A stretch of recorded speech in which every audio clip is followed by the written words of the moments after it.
Hello, Browns fans. Welcome to the Dawgland podcast. I am your host, Anthony Joki. Jackson McCurry alongside me today.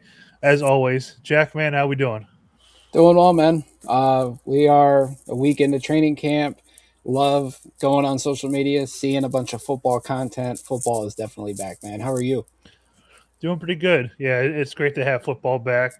We are a couple days away from the Hall of Fame game, which Arizona said that they're going to start Carson Beck, so that should be pretty interesting to watch that. But our first preseason game is 2 days away, and I can't believe we're already at this point.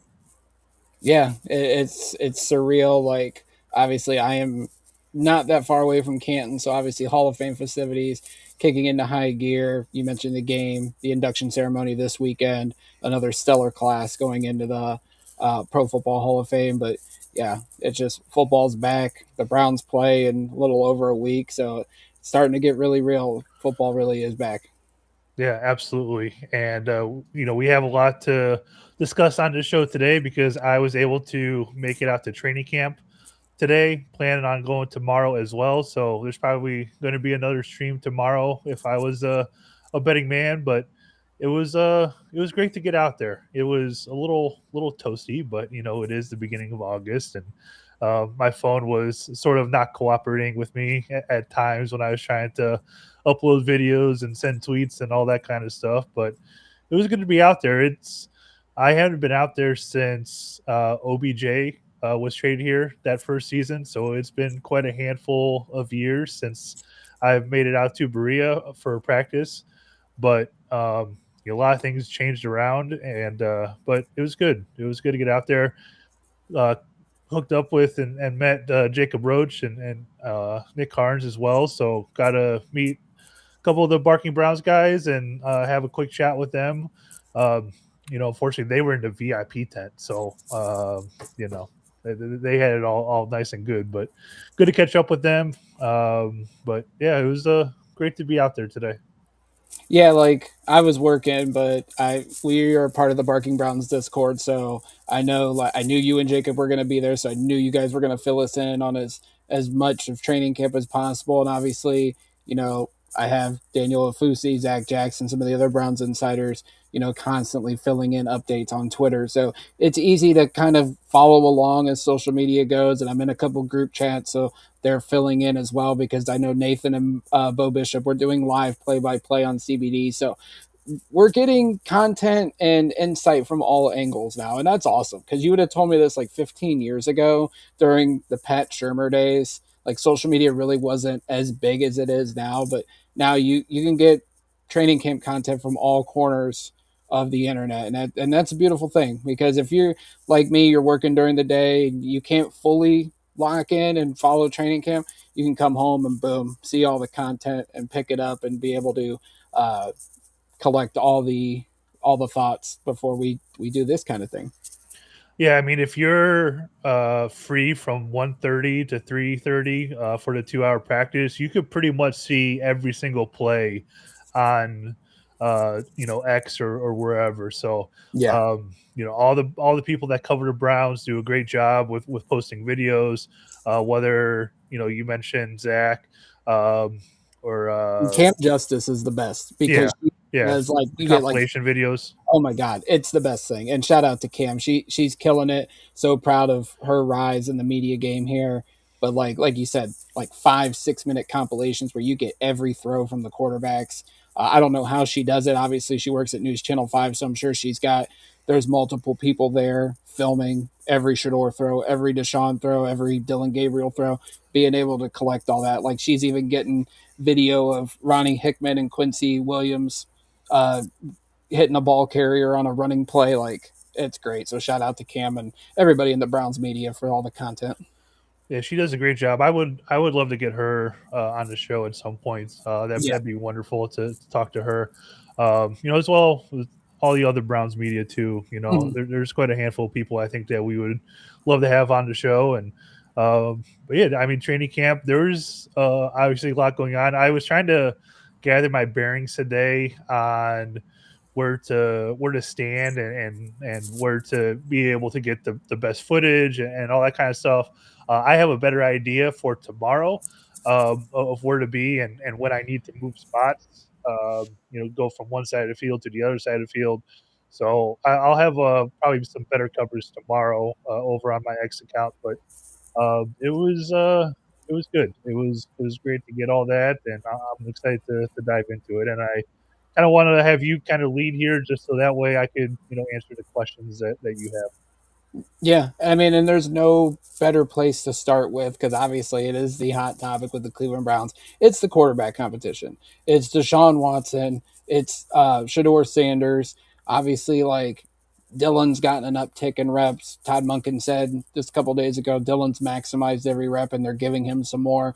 Unfortunately, we didn't see Taylor Green today, but from the clips I've seen the last few days, and we've all seen him, he throws a pretty damn good ball. Obviously, the physical tools are there, but he was taken in the 6th round for a reason because he's a developmental guy. But Anthony, based on what you saw, I want your honest opinion on the quarterbacks.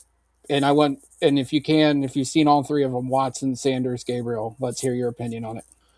Yeah, and I saw a little bit of Taylor Green too, just in the individual drills as well. So I could talk about that a little bit too. Um, Look, I, the defense, is making things difficult, but the is making things difficult. One, because they're really good, but two, also because the offense isn't, is light years behind, and that's been talked about quite a bit already. I would definitely, with what I saw, give Shador the nod, and but that's not like a ringing endorsement. I um, he does some things pretty good, and it looked decent, but it is still nowhere near what we need it to be. Watson out there just looked indecisive at times, which we have seen him kind of be a little bit of gun shy in the past. Dylan, had very few reps with in the team periods. Um, he had the one interception between all the quarterbacks today. Not exactly sure who he's throwing the ball to, but it was a rough go around. One, because they're still learning, they're still doing the install stuff. I want to say they're working on that until Thursday, and then that's when you might have a better idea about how things are going to be. Obviously, once we get to the preseason games, when they are playing in those games, we'll be able to evaluate them better.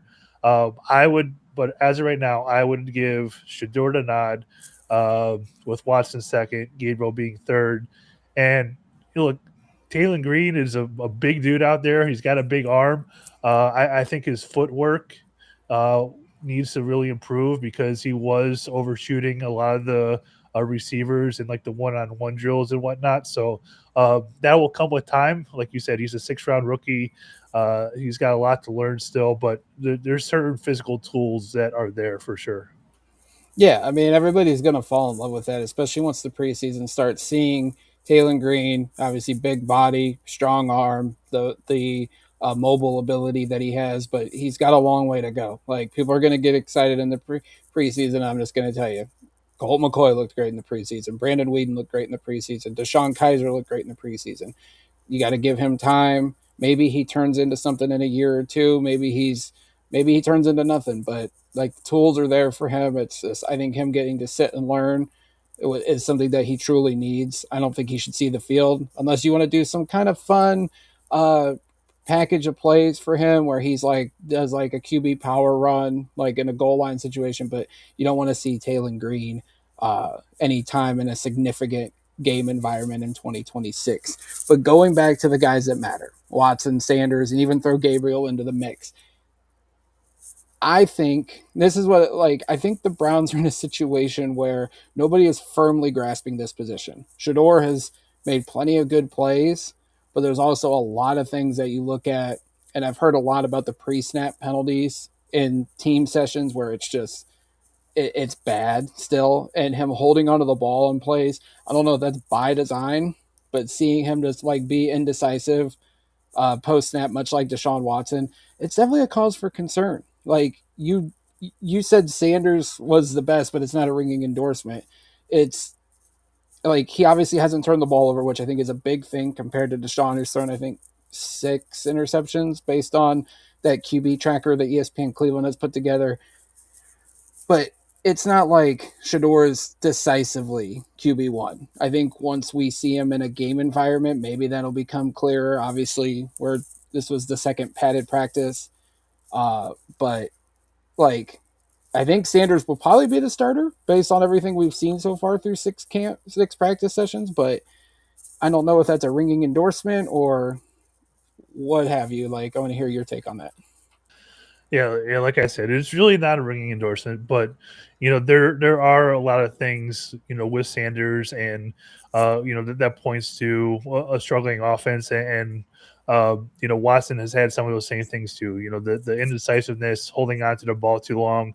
Um, maybe Sanders isn't throwing those picks because he's holding on to it. And that's good that he sees those windows close. Don't get me wrong; it's a good thing that he does see that and is able to dissect that.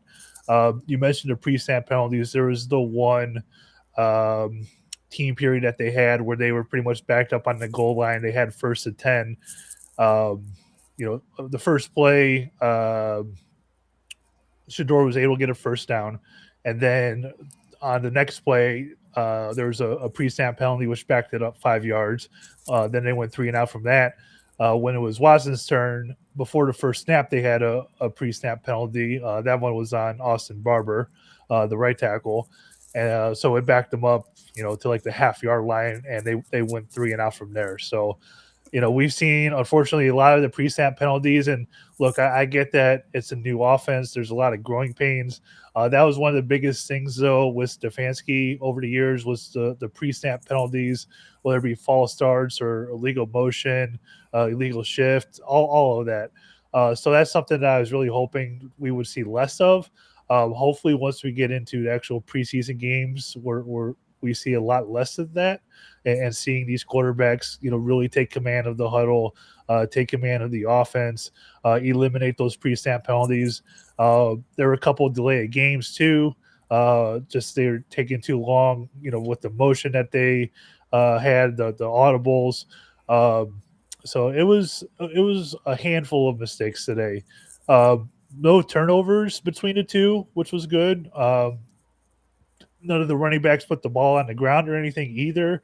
So that's a positive sign. Like I said, I know they're still installing things, so you're going to get those kinds of penalties while you're trying to figure everything out.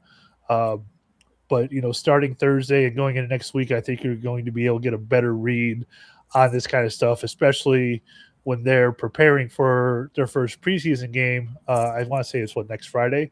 so Yeah. that way, um, you want to see less and less of that as you're getting into that game setting mode. Yeah, I know. I've talked to people that were at camp and just some intel that like Monken is getting really agitated with the pre-snap penalties, and hopefully that gets corrected. Like you said, no turnovers today at practice, which I think was an encouraging thing because of what we've seen through the first 5 practices up until today, especially with Deshaun throwing interceptions, minus the one that was deflected or jarred loose by the tight end. It juggled off his hand, so technically 5 interceptions. But if you can stack days where there's no turnovers, that's encouraging. That means you're building momentum with the offense. But yeah, like it's obviously like you said, it's still in the install period. I did find it very peculiar that Sanders had doubled the reps on 7-on-7 and 11-on-11 than Watson. It's kind of makes you wonder if like Monken's seen enough of Watson and is ready to go with Sanders. Obviously, hasn't named a starter yet, so we'll see what tomorrow looks like in terms of the reps and how they're divided. But that's something was eye catching looking at ESPN Cleveland's QB tracker. But You also have to wonder too, because there's a lot of talk about the his arm in the spring, that maybe they're managing it just so he's not throwing as much out there. Yeah, Just a thought. that was my next question with you because we've seen some videos where Watson's arm looks cooked, like it's just not there anymore. Did you, in terms of the throws today out of the quarterbacks, were there shots downfield? Did Watson take any shots downfield, and how did the arm look? I don't recall other than the one on ones, him really taking any shots downfield. There were a few plays in the team period where he just kind of took off, and Shador did that as well. But Shador was definitely pushing the ball deeper downfield than Watson was throughout the day. Um, as far as velocity, just look average, below average to average, I would say, with him. So, um, I tend to think maybe they were managing it today a little bit, and that's why he wasn't taking deep shots down the field. But, if we're 2 weeks into training camp or a week into training camp and we're dealing with this already with the arm, like, I, I don't know how, if you name him the starter, that's going to hold up all season long. Yeah, it's from the videos alone. Like you see that, and you're just like, how can you justify naming him the starter with that kind of arm talent? And it's just he's not reading the defense as well. Which, granted, like you said, the defense looks really good, and it is because they are really good, but it's because the offenses look bad. But some of the videos, like his arm just looks like he's done. And I don't know if it's just mentally. I don't know if it's the long layoff. I know people wanted to use the term rust a couple years ago. I just began to wonder if Watson's just physically broken after all the injuries. Yeah, I don't know if there's enough WD 40 to knock off the rust that's on his arm at the moment. No doubt, no doubt. I did want to talk to receivers, and we will, but I would be remiss if we do not bring up, and our buddy MC mentioned this in the chat. Did you see Verse working with Fano after practice? Now they're well, just to set the table, like there's mixed reporting on how Spencer Fano looked today, and obviously he's going up against Jared Verse for probably the majority of the reps. I'm sure they're probably rotating Wright or McGuire over in some, but Spencer Fano, ninth overall pick in the draft, going up against Jared Verse, two-time Pro Bowler, former Defensive Rookie of the Year, obviously the main centerpiece of the Myles Garrett trade. But there's a clip going around. I think it was Justin Cooper of ESPN Cleveland posted that after practice, Fano and Verse were doing one-on-one work after practice. I think Verse was trying to help him some, and I feel like that's a good thing. If you're going to be a rookie, you're going to get essentially baptized into the NFL. Why not do it against one of the 10, 15 best pass rushers in the league in Jared Verse? Well, and you have to think of, a handful of years ago is the opposite. You had a young Myles Garrett who came into the league with Joe Thomas on the other side, and you saw those two guys kind of help each other out and help Myles, figure out different things of what offensive linemen like to do. So, there's always knowledge and things to be passed around. I did not see that personally. I saw the clip like you did right after practice was over. I just kind of got out of there relatively quickly. But it's definitely a good thing. And yes, there is quite a handful of pressure today. The pocket's collapsing. There was one play in particular that I had tweeted out about that. If this was a live game, Jared Verse probably would have about killed Shador Sanders because he came right up the middle. I want to say it was they ran a stunt and he came unblocked right in Shador Sanders' face. And look, that would have been ugly for any quarterback in the NFL. So with was the funny thing after that is Verse was ticked off because they uh, Shador completed a pass after he was up the middle when it would have been a sack, and Verse was really mad that they didn't count it as one, and he was screaming like, bring that back here, kind of a thing. So, it was fun to see him get really fired up, and definitely getting a close look at a up close look at him in practice. That's a big human. That is a specimen. I'm glad he's on our defense now. Uh, so look, he was definitely causing havoc, but it wasn't just him. It was the entire defense being able to create pressure, and it's good to see. But also, we talked about how this offensive line is something that we're really worried about, and is going to go a long way into evaluating this offense and these quarterbacks and everything. And I know they're still trying to piece it all together and determining who's going to be the starter, but they certainly have a long way to go.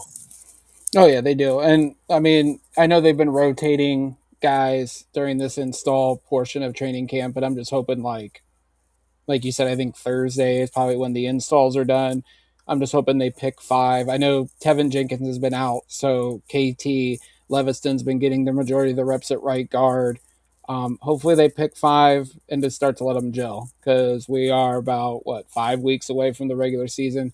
You got to get your best five out there, let them start building chemistry uh, and some kind of cohesion among the unit to get ready for the regular season because like I said, this is one of our big concerns going into to the season was the offensive line, all the new parts and pieces. But they got to get that thing gelled. Did you happen to see like who was the five out there today for the majority of practice on the first team?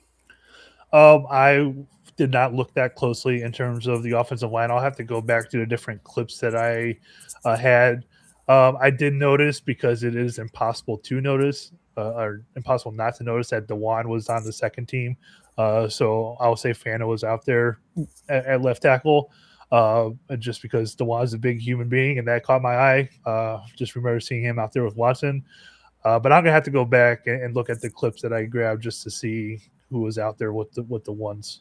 Yeah, I didn't see any tweets today, so I was just interested to see who the five were up front. But when you mentioned Dewan, shout out to him because when you sent me that picture, like we know he's lost weight, we know he's kept the weight off, but my God, that dude! Applause to Dewan Jones. He looks like a totally different human out there on the football field, and hopefully it translates to success for him.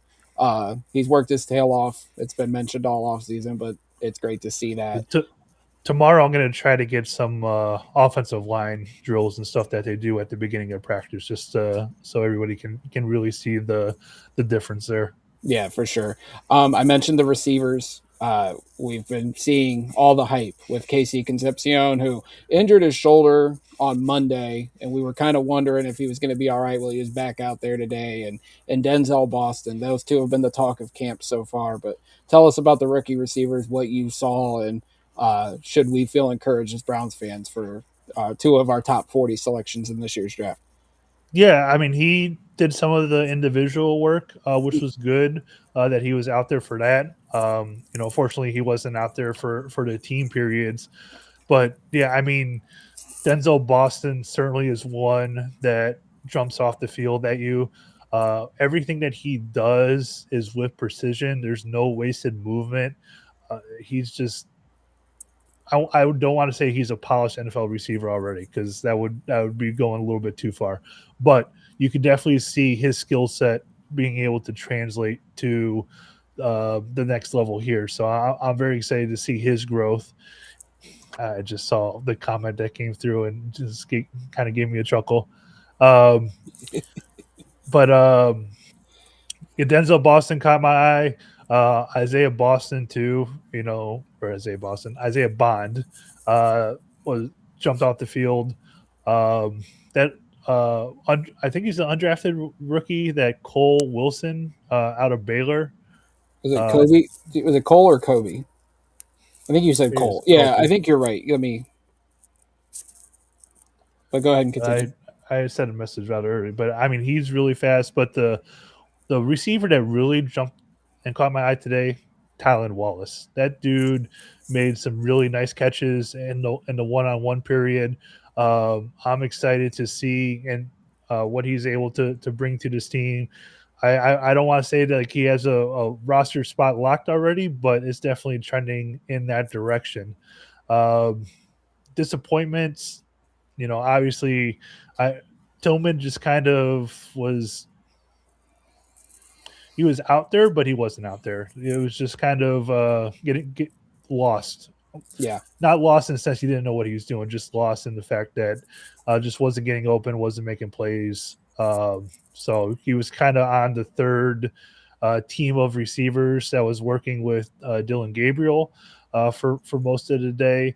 So definitely a little bit farther down the depth chart for him, unfortunately. But um, Denzel Boston, real deal. And then Jerry Judy, I think we had the full Jerry Judy experience in back to back plays where he dropped the pass and was kind of hobbling off. And then the next play or next time he was out there, he made a great one handed catch down the sideline. So sometimes you get the good with the bad with him, and the drops have always been a concern.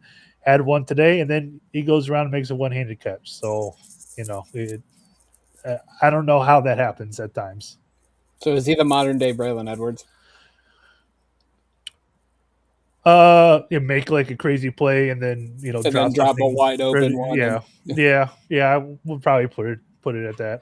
so, like, I did not know who Cole Wilson was when you said his name, but he is from Baylor. He's 5'9", 174 pounds. Led college football last year in total kick return yards. So that could be something to watch. And the preseason could be a guy that he might make the team as a special teamer. Um, it it's yeah, he, like you said, he stands out. So that's going to be a guy to watch, I think, in training camp, because I would say 5, 6 on the receiver depth chart is probably up in the air. Tylan Wallace, Daniel Ofusi, when he made that spectacular catch yesterday from Shador and from Dylan Gabriel, he's making the team. Probably because he has that special teams ability and because he's a Todd Monken guy. So he's probably going to make it. So you probably got one spot left. I know Floria made a big play today. You mentioned You Cole made Wilson. some really nice catches. Not only that one I had posted from Shador down the sideline, but also in the one on one, put a couple nasty moves. And I forget who the corner was, but he's also looking pretty good out there. Yeah, I'm fascinated to see it because we assume, and you know what we do when we assume something bad, something happens. But Bond, Concepcion, Boston, Judy, those are your four locks. You could give Tylan Wallace a slight lock, but we'll see how the rest of the preseason goes in training camp. But do they keep 6 receivers? Do they keep 7? Like, that's going to be interesting when you do a roster construction. Like, how's that? Because we're so used to them keeping 5, maybe 6, but maybe they throw in an extra receiver this year. Yeah, and maybe the running back situation kind of dictates that too. Mm-hmm. If you're able to keep an extra one there, nobody really stood out besides Judkins or Sampson today. So, I'm not sure if one of those guys can be slightly utilized in that role. I guess Malachi Corley would be that guy if you do decide to go that route. But yeah, I mean, having 6 receivers would probably be the max, I would guess, because and we'll probably do a roster cut down thing at some point to try and figure out the numbers at the end of this year. But yeah, it's going to be there's going to be a couple receivers that could cut where you're going to be on the fence about and maybe a little shocked. But yeah, I definitely say Wallace, while he may not be a lock, definitely in the upper percentage of making the team. Yeah, for sure. Like it's going to be interesting to see how the wide receiver room is constructed.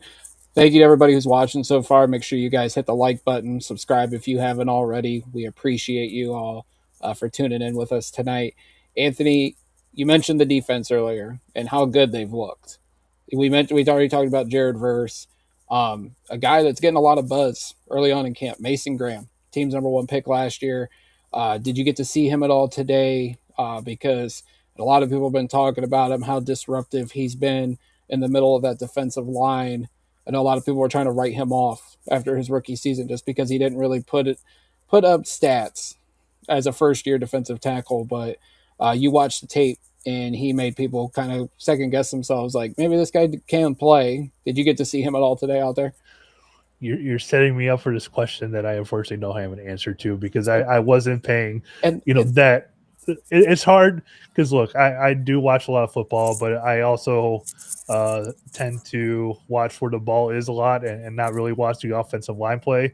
Maybe that's understandable. something I focus on a little bit more tomorrow because it's hard for me to see what all the receivers are doing as well on the as the offensive line. So look, I will say it wasn't just him, but there was a lot of pressure coming from different places, so I'm sure he was involved in that. Whether it's him, Jared Verse, the other defensive tackles as well, which is kind of becoming a thin room. Yeah, It seems like with injuries, and they made a couple of transactions over the last couple of days as well, which I'm sure we'll briefly touch upon. But I have that list here, so that way you don't have to pull it up. thank you. You're welcome. I was actually prepared for that one for once, but yeah, I mean the defense certainly was getting pressure, and he was in charge of that. Partly with Jared versus well. Like I said, the clips that I have, I'm going to go back and get a better answer for you. But it was a all around effort today with the defense. Yeah, well, I mean, you mentioned Jared Verse. Was there any players out there that like stood out to you watching the offense and like did a DB make a spectacular pass breakup or anything like did was there anybody that really stood out to you? Again, you're setting me up for questions I'm I don't have and the I'm answer to. sorry. I'm just No, you're good. And MC is right. Like I certainly have undiagnosed ADD it's because hard not at only training camp, I will say. Like it's hard to like you're going in there like I'm gonna watch this guy today, and then something else happens, and you're totally yep. focused on that. Like I get it. Yeah, and it's hard for me to see the numbers too. So if there was a great play, sometimes it's hard for to pick up the numbers too, especially with the angle that those bleachers are on. Which I don't know how anybody sits in the lower bowl in the stadium to watch football games. Like I'd much rather be in the upper deck just because it's a better viewing pleasure for the eye there. So um, yeah, I don't recall anybody specifically to as a long way to answer. I don't know the answer to your question. That's fine. I appreciate the honesty. You did mention the D tackle room with injuries, and let's touch on that real quick. Sam Kamara got carted off today. We don't know the status on him yet. They did pick up See, a I D. didn't even see that either. Oh yeah, I like that was one of the things I did see during work. I saw it was Zach Jackson and Fred Greetham both said it. He got carted off. Don't know the injury. Obviously, don't know the status. We're missing Malik Collins right now still, as he's not ready to go and practice just yet. They picked up a D tackle today off of waivers from the Arizona Cardinals, but Zach Jackson goes, "We're in the emergency portion of adding D tackles to the room," which is kind of a scary thought because we have Graham, you have Mike Hall who got blown up by Quinshon Judkins during a play over the weekend, which makes you very concerned about him and his development. But yeah, D tackle was a room that kind of felt good about going into the year, and now it's kind of like scrambling to get bodies in that room. Yeah, and it's kind of opened the door for Aiden Huntington to get in there a little bit more, Mm-hmm. which definitely shown some flashes of. The two guys that we signed over the last couple of days, Kozia Izard, Yeah, he's the guy and we picked up today. Travis Bell Mm-hmm. were the two defensive tackles that they have brought in. But yeah, I mean, it's certainly look. I'm okay with injuries now. Hmm. As long as you're good by the time we get to the regular season, which, it seems like Malik Collins will hopefully be ready by that point. That play with Quinshon Judkins and Mike Hall, it seemed like Hall kind of, had like a little tweak and was kind of standing up, and then Judkins blasted up. And I heard that Munkin ended up talking to him, to Judkins about that specifically after practice. But yeah, I mean, look, you never want to see injuries, especially only a week into training camp. But if you're going to get them out of the way now, then that's all right. Hopefully, it doesn't hurt the development of those guys, and they'll be able to come back and be just fine. Without a doubt. Like don't want to see significant injuries this early on in camp. So hopefully guys get healthy. I know Schwarzenegger's missed the last couple of practices, but like you said, get him Yeah, ready he for didn't the season. practice today. Yeah, just get him ready for the season. That's the main focus, especially with a guy like Schwarzenegger and as important as he is. Anybody's got any questions for Anthony? Drop them in the chat. I will say he watched mainly the offense, and he told me this. So, any offensive questions for Anthony, I'm sure he'd be happy to answer because that's what he And, focused in on today. and please don't ask me about my ADD either. Like I know it's undiagnosed. I don't take medicine for it. Never been prescribed anything for it, but it is definitely there for sure. Hey, I have it too. It's undiagnosed, but I know it is because somebody will ask me to do something at work. If I don't go do it right away, I completely forget about it. So I can relate to you, brother. And it's why I procrastinate, and then also be able to, why in high school I was able to type a 10-page paper in about an hour. So, sometimes it is a superpower, but most of the time, unfortunately, it's a hindrance. So in the meantime, because we kind of covered most of what happened at camp. Oh, Oh, I'll give you another positive for today. let's hear it. Because we kind of talked about it before the podcast and how no news is good news. And Andre Smith made all 6 of his field goals today, including a 53-yarder as well. Also made the field goal at the end of the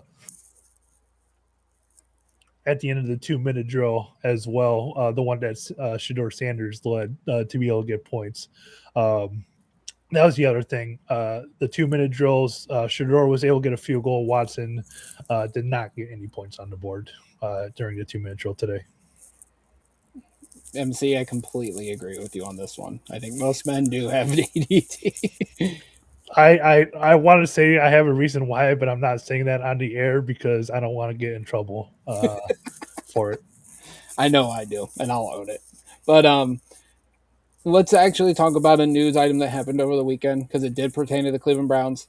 Jadeveon Clowney ultimately chose the Houston Texans, and shout out to Tony Grossi because he was one of the few, I think might be the only one that I heard that linked Houston to Clowney. It didn't make sense because he obviously is behind Will Anderson and Danielle Hunter down there in Houston, but obviously it's a full circle moment for Clowney, pursuing perhaps the Super Bowl with the Houston Texans, perhaps finishing his career where it all began, number one pick in 2014. But Cleveland was in the mix. Seattle was also in the mix, but he ultimately chose Houston over the other teams. Anthony, were you surprised it was Houston for Clowney? And do you feel like he kind of used the Browns as leverage? Um, I don't know about using him for leverage, maybe a little bit. I don't know how much of a need or how much they offered him. I heard that the money was kind of about the same for Seattle and Houston, Mm-hmm. from what I saw. Um, I'm not surprised about Houston because I kind of gave you when you sent me the message about Grossi saying Houston. Like I kind of gave you, well, maybe he wants to go home and is close to retiring, Yep. finish it out where it all started. So, not really surprised there. I'm more surprised, and we talked about it a little bit last week, that Cleveland was in the mix initially.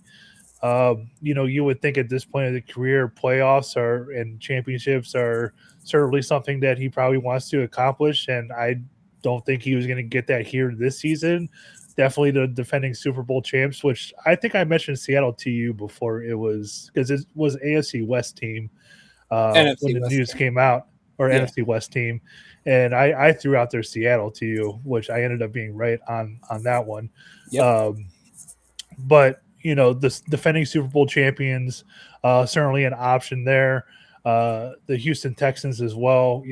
A team that's been to the playoffs quite a handful of times over the last few seasons too. So I was more surprised that we were mentioned initially instead of like a playoff team or a championship contender. Yeah, I was when they first said that he was visiting, I was surprised. A, because of what happened at the end of his tenure the first go around, and B, that he was even considering us, but it makes sense. I didn't think he would choose us over a contender unless we were completely overpaying. But I mean, I kind of like him going back home to Houston, perhaps finishing it out. Maybe they go on a deep playoff run and where he can uh, be a helpful piece on that defensive line with Anderson and Hunter in the edge room. Now I just wonder what the Browns are going to do because if they were in the mix on Clowney, did they call? Had they talked to Hassan Reddick? Had they talked to Joey Boza, Leonard Floyd, some of these other veteran edge rushers that are out there, Derek Barnett? It, we still think they need to add one. Clowney made sense, obviously. Obviously, AB and company weren't deterred by how things ended here a couple years back. Obviously, there was a rift there with Clowney and Miles, as well as the defensive coordinator at the time. But edge is still a need. Maybe they go out in the trade market. Maybe they wait for cut downs to happen. But definitely a fourth edge would be nice to add to the room.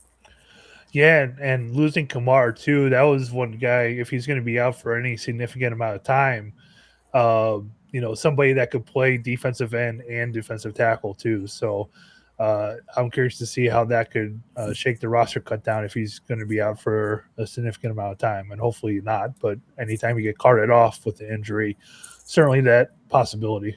Yeah, I'm sure we'll hear something tomorrow on it with an update on him.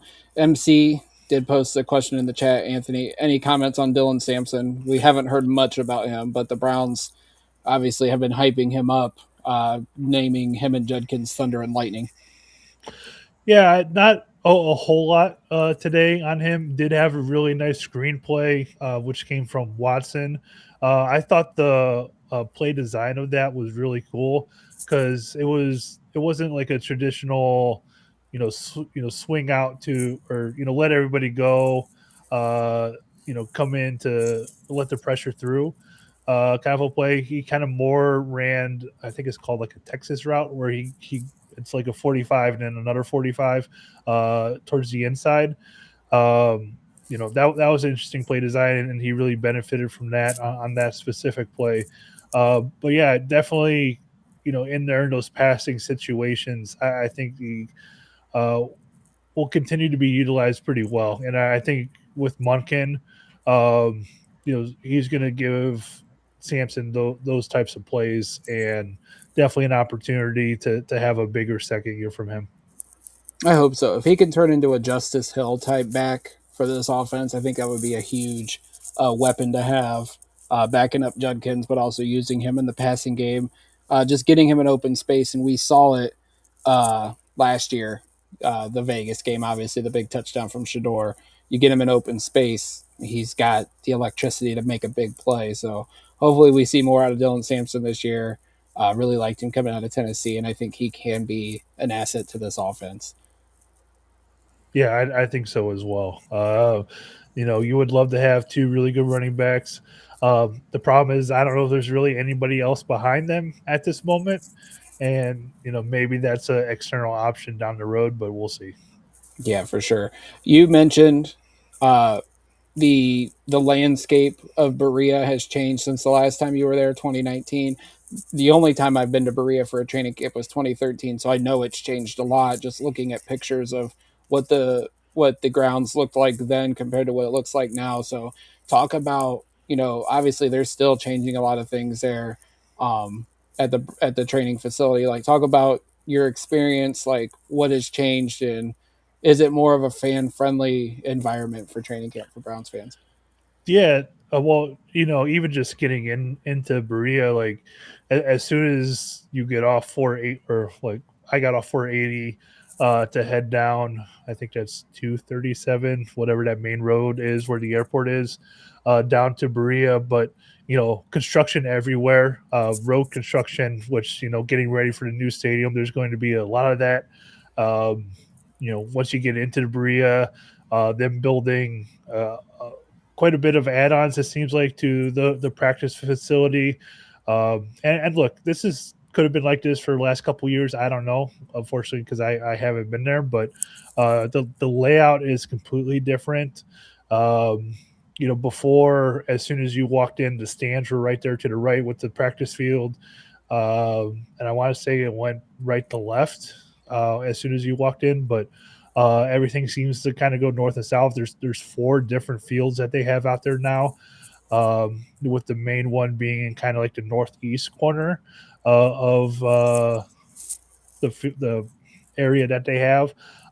They have stands on both sides of the building there, and then all of the fan stuff is tucked away into the northeast corner where it was like right at the gate. So definitely a lot more room to walk around. A lot of different things for kids and stuff to do. And I kind of joke with you, like maybe I should have challenged Jacob or Nick to the 40-yard dash. I'm sure people would have paid money to see me actually run, which I really don't do.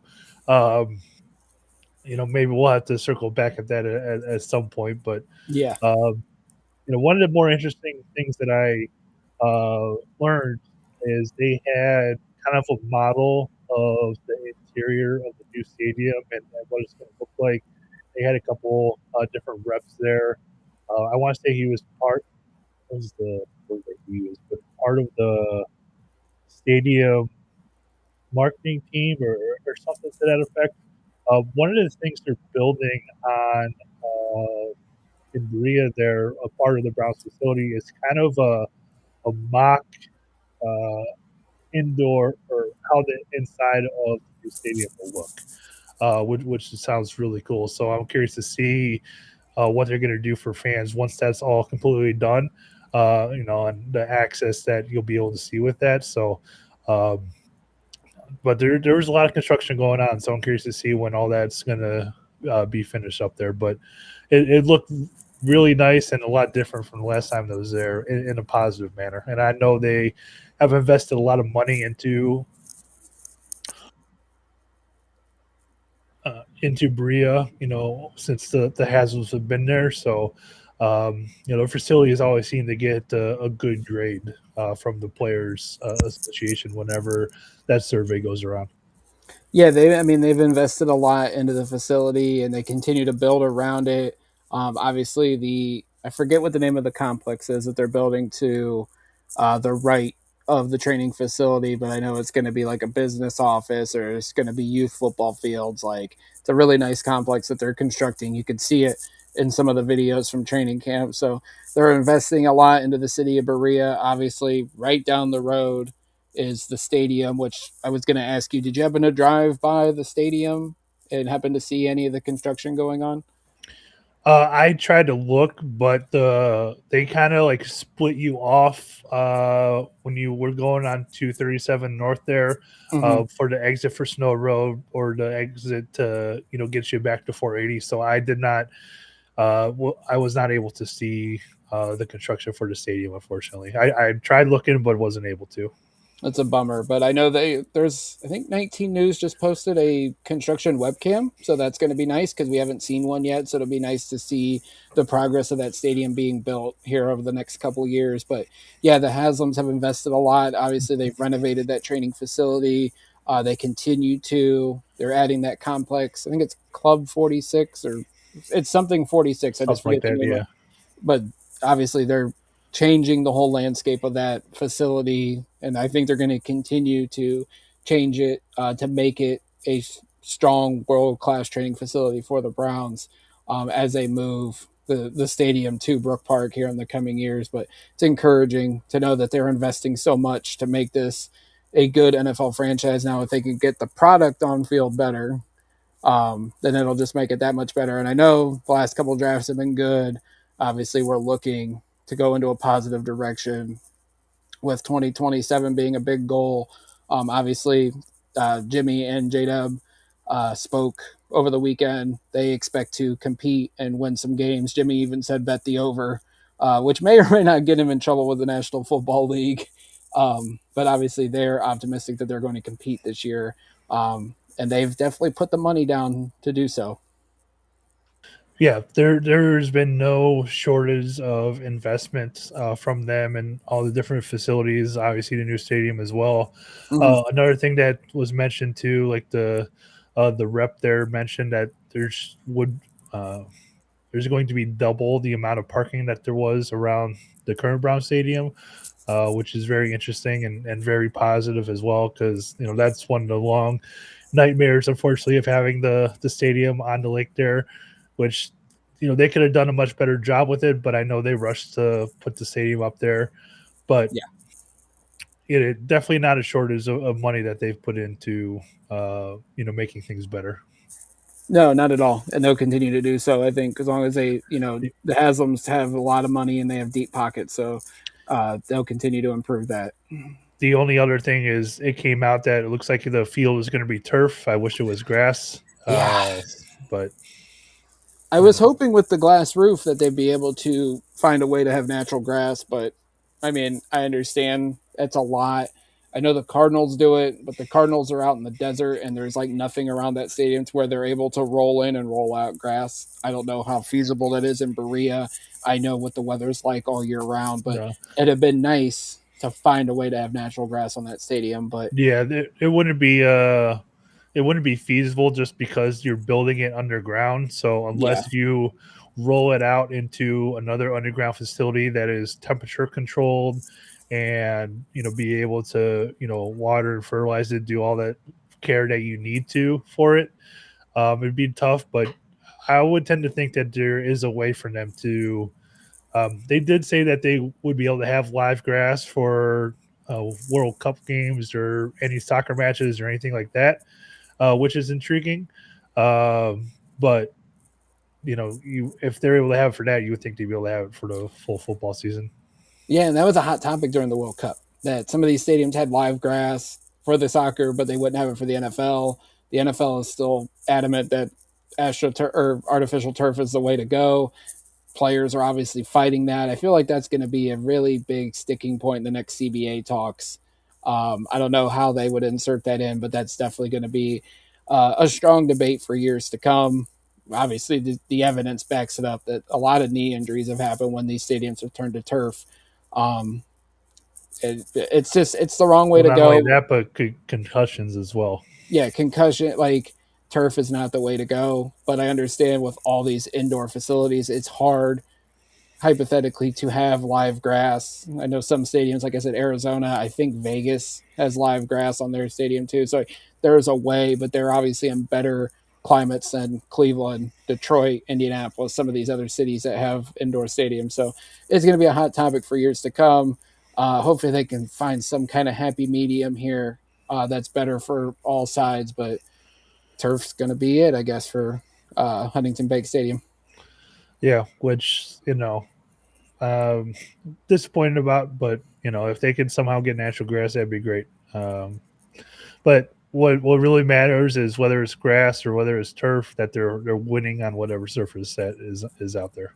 Correct. That's the only thing that matters at the end of the day is that a winning football team will be playing in that stadium come 2029. And that's the hope. And hopefully, this is, like we said, the last couple drafts have been good. They look good. We'll see if it all turns out. But yeah, just keep putting good players out on that football field. Most importantly, find that franchise quarterback if it's not on the roster currently. And then hopefully get this thing back to winning football in Cleveland. Absolutely. Is there anything else you want to discuss here? So we've been going for almost an hour. We appreciate everybody that's been here, commenting in the chat as well. Any last questions, go ahead and throw them in the chat. Me and Anthony will answer them. But anything else you want to Yeah, discuss? no, I don't think so. I think I'm going to try to do a better job tomorrow of paying more attention to everything that's going on. I do have a better sense of where I need to be standing and whatnot for the different things I want to get an eye on for tomorrow. So uh, hopefully I will be better and do better tomorrow for everybody. Here's the thing: we're going to call Grossi and say that you'll be another person to help with the QB tracker, and then we can get you a really good spot to watch them. I would love, and I don't know how possible it would be to get credentialed. You know, I know we've been doing this a long time, but whether it's through us or through somebody else, I would love just to be able to get that access and be able to shoot videos where the other people are and be able to ask questions and all that kind of stuff. Yeah, for sure, it would be awesome. But I know it's hard to get credentialed unless you're with a media outlet company. So we just got to keep grinding, man. Maybe one day we'll get out there. But I don't know if you saw. Did you see the former NFL player that said something about the QB tracker today? I did, yes. You had sent that to me. Breeden Fayoko, I think that's his name. I mean, let's just call it for what it is. It's for content purposes. That QB tracker. Yeah, No other exactly. NFL. I don't think. I know Philly did it, and it was kind of funny. I don't know if the guy was doing it for comedic purposes, but I know ESPN Cleveland took it up a notch, and I get why they're doing it. They're in the content business. Obviously, love Emmett Golden there. I've talked to him frequently over the years, but I understand what they're trying to do. They're trying to get content numbers, but that QB tracker means nothing. I know there is a fan base of one of the quarterbacks that will go to the ends of the earth saying like how great that quarterback tracker is and it's a real evaluation tool. It's not, because we don't know the what the meaning of the play is. We don't know the yardages on those plays. It's great for content, and that's all it is. But And I mean, go I ahead. was gonna say, I will say, and maybe I should have mentioned earlier. So there was the separation of reps. You could see that with the tracker, but Yes. what they worked on today, it was a lot of second and medium and third and short. So they were doing a lot of check down passes and all that kind of stuff until they got to the team period and the 2 minute drills. But everything before that, um, was mostly a second and medium and third and short. So a lot Yeah. of check down stuff today. Yeah, and I know Fayoko said the real evaluation will be the preseason games. I don't know how much you can take that into it because teams are running base defenses. The offenses are very vanilla. Like, yes, pocket awareness, ability to escape pressure, what they do when pressure happens, like that means something. But in no ways is preseason like a be all end all evaluation for the quarterbacks. I would say the joint practice against Buffalo is a good sticking point to this quarterback competition. Um, but like watching the film, obviously, like they have those cameras on their helmets. I'm sure Todd Monken and the quarterbacks are sitting down every evening or early morning in the film room saying like, and Monken's going, "What did you see here? What was your thought process?" That stuff matters in the quarterback competition, not a QB tracker that really doesn't tell the whole tale of the tape. And the thing with preseason that I'm looking for is I just want the quarterbacks to be efficient. I want and we've talked about this before. Getting in and out of the huddle efficiently and on time, being able to get up to the line of scrimmage with like 15 seconds left, being able to dissect and read a defense. If they are vanilla defenses, being able to be clear and concise with where you want to go with the football. Don't see any of the second guessing. No pre-snap penalties, all that kind of stuff. So I just want to see clean operation in the preseason games. No doubt, no doubt. It's going to be interesting. Obviously, a preseason game is next week.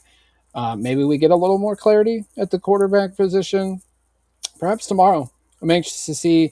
I'm anxious to see like the snap, like the reps that we get from 7-on-7 and 11-on-11 from that tracker. I think that does mean something. The fact that Shador did get doubled the amount of reps that Watson got today, even though Watson was with the second team, Shador was with the first team. I think it does mean something. So I'm anxious to see how it gets divvied up tomorrow, but we'll see. Like, I don't try to buy in too much to what that QB tracker says, but it is pretty eye opening. Some of the numbers, especially with the interception count, like that does raise an alarm because we know Monken hates turnovers, but yeah, that kind of thing means something. The fact that like the alarming around turnovers from one quarterback to the next is pretty eye opening. Yeah, but that's also the indecisiveness there on Shador's part about holding onto the ball too long and then taking a sack. So Yeah. not really forcing it which is great to not turn the ball over, but taking the sack is the second worst thing that you can do. Need somebody with a stopwatch tomorrow and give me a time to throw. Not asking you to do that because I know you'll have your full already with the camera. So we'll get No, a media don't add anything more to my ADD, please. I would never do that to you. Please don't do that. Anything else before we wrap things up here? I don't think so. No. I'm just excited to get back out there again tomorrow and see a difference from yesterday to today. Yep. And let's tentatively agree to meet back again tomorrow night at 7 on here. Maybe we'll talk, see how things changed from yesterday to today. Maybe not a full hour tomorrow night. Maybe not a full hour. Maybe we'll do a quick 30-minute show and talk about what we saw at camp. If anybody said anything of significance, if anything of significance happens. But we appreciate everybody that was here with us for the full. If you were here for the full hour, if you just hopped in for a few minutes, listen to us chat about the Browns, we appreciate y'all. On the way out, make sure you guys hit that like button. Make sure you subscribe. We're really close to 150 subscribers. We'd love to see that getting that up. So please like, share, subscribe, tell your friends about us. Follow us on all our social media platforms at the Dawgland. We're on Facebook. We're on X. We're on YouTube. Obviously, it's where you guys are watching, and of course on TikTok because that follower count's going up too. We're almost close. I think like 750 there. Gonna start consistently putting content on there as well. Anthony, maybe you could throw some clips up there from training camp. But yeah, with that, we'll see y'all tomorrow night. And as always, go Browns. Go Browns.